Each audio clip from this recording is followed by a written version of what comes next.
২৬ গণঅভ্যুত্থানের আহত ছিলেন।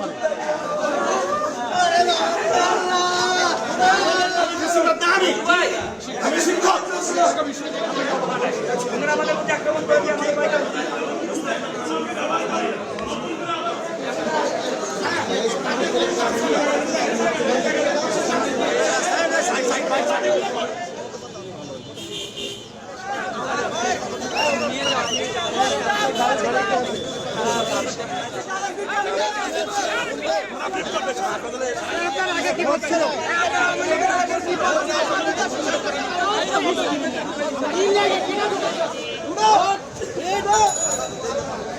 আমরা খবর পেয়েছি যে এখানে আপনারা দেখেন লতিফ সিদ্দিকী সহ আওয়ামী লীগ এবং যুবলীগের নাকি এখানে জড়ো হয়েছিল, মিটিং করছিল। ওই খবর পেয়ে আমরা আসছি, এসে আপনারা দেখছেন যে এরা মানে দলগণই আমাদের হাতে তুলে দিয়েছে। আমরা এখনো যাই না যে কে আসলে মুক্তিযোদ্ধা কে, আমরা এটা যাচাই বাছাই করবো, যাচাই করে লিগাল যে প্রসিডিউর হবে আইনগত ব্যবস্থা সেটা আমরা পদক্ষেপ গ্রহণ করব।